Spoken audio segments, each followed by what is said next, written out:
Blanc. Couleur du papier posé devant ma petite. À portée de sa main, une grande palette de peinture aux alvéoles remplies de couleurs. Toutes les couleurs sont là. Il ne lui reste plus qu'à se lancer.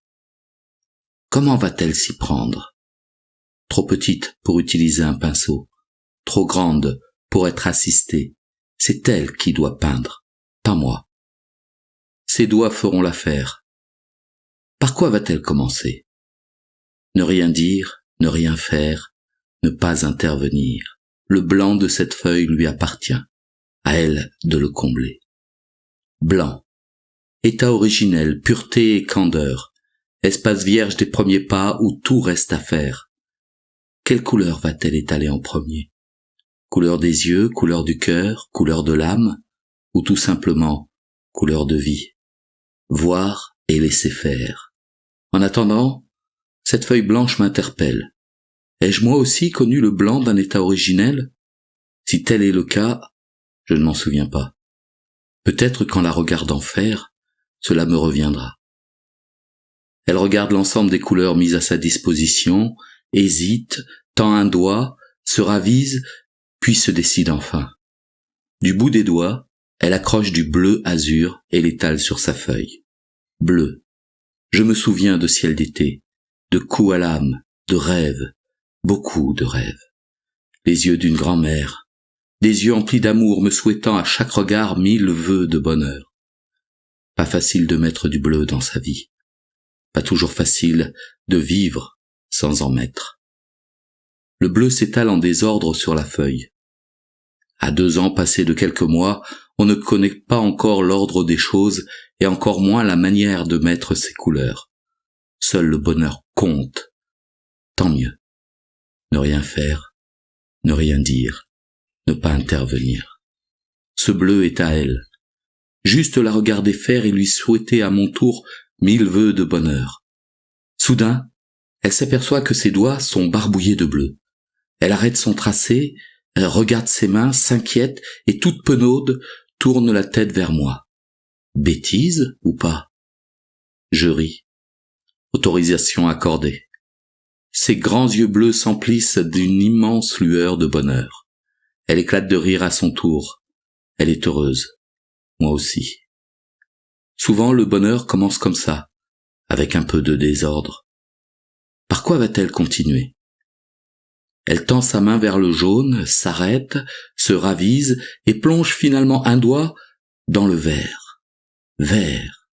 Couleur nature, couleur de paix et de repos, couleur de chance, couleur d'espoir, mais aussi d'instabilité parfois. Les jongleurs et les bouffons s'habillent en vert. Son doigt trace des volutes de verdure. Des chemins de campagne se dessinent, des forêts odorantes apparaissent. La nature est partout. Cette couleur m'interpelle. Vert. Je me souviens de grandes prairies sans frontières, de panneaux indicateurs permettant d'aller vers, d'espaces de vie emplis de paix et de repos, d'espoirs déçus, d'autres pas, de quelques rôles de bouffons que j'ai endossés pour déjouer la misère, de parfums de femmes au pouvoir envoûtant, de moments de doute, d'instabilité, mais toujours, une chance incroyable pendant le chemin. Le verre s'épuise. Elle frotte ses mains comme pour mieux s'imprégner de la couleur. Sous l'effet de la matière, ses doigts glissent, se tortillent. Plus elle essaie d'enlever la peinture de sa peau, et plus celle-ci se propage. Résignée, elle décide de s'en mettre partout. Barbouillage volontaire sans autre intention que d'explorer la matière. Juste voir et ressentir. Voir l'effet de la couleur sur sa peau. Ressentir l'effet d'être libre. Libre de faire, libre d'essayer, libre d'oser. Triomphante, elle finit par lever ses 2 mains vers le ciel. Le vert a rejoint le bleu. Ne rien dire, ne rien faire. Cet instant lui appartient. Par quoi va-t-elle enchaîner? Rouge. Amour, énergie et colère. Elle plonge ses doigts dans le rouge et étire doucement la couleur sur la feuille.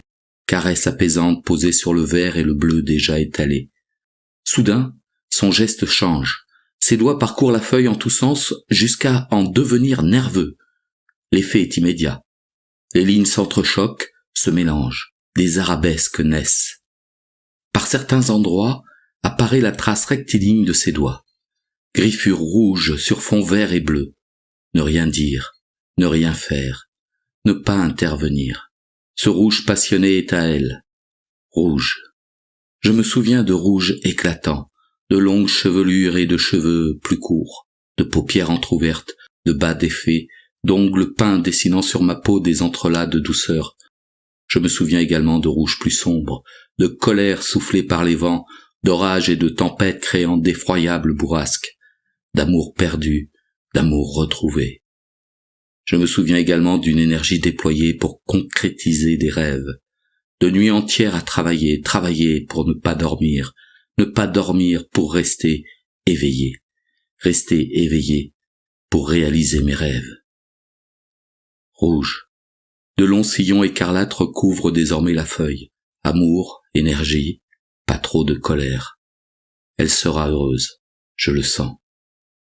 Il reste encore du blanc à recouvrir. Comment va-t-elle achever son ouvrage?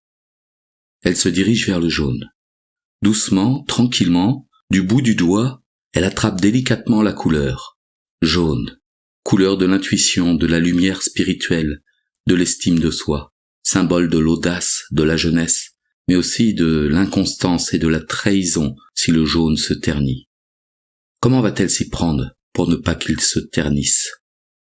À petites touches, elle tapote de ci de là différents endroits de la feuille. Ce jaune est pur.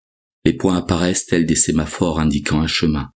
Ne rien dire, ne rien faire, ne pas intervenir. Elle saura où aller. Jaune. Je me souviens de moments de grâce, d'événements hors du temps, de la certitude d'avoir touché au divin, d'instants permettant de croiser le regard des dieux.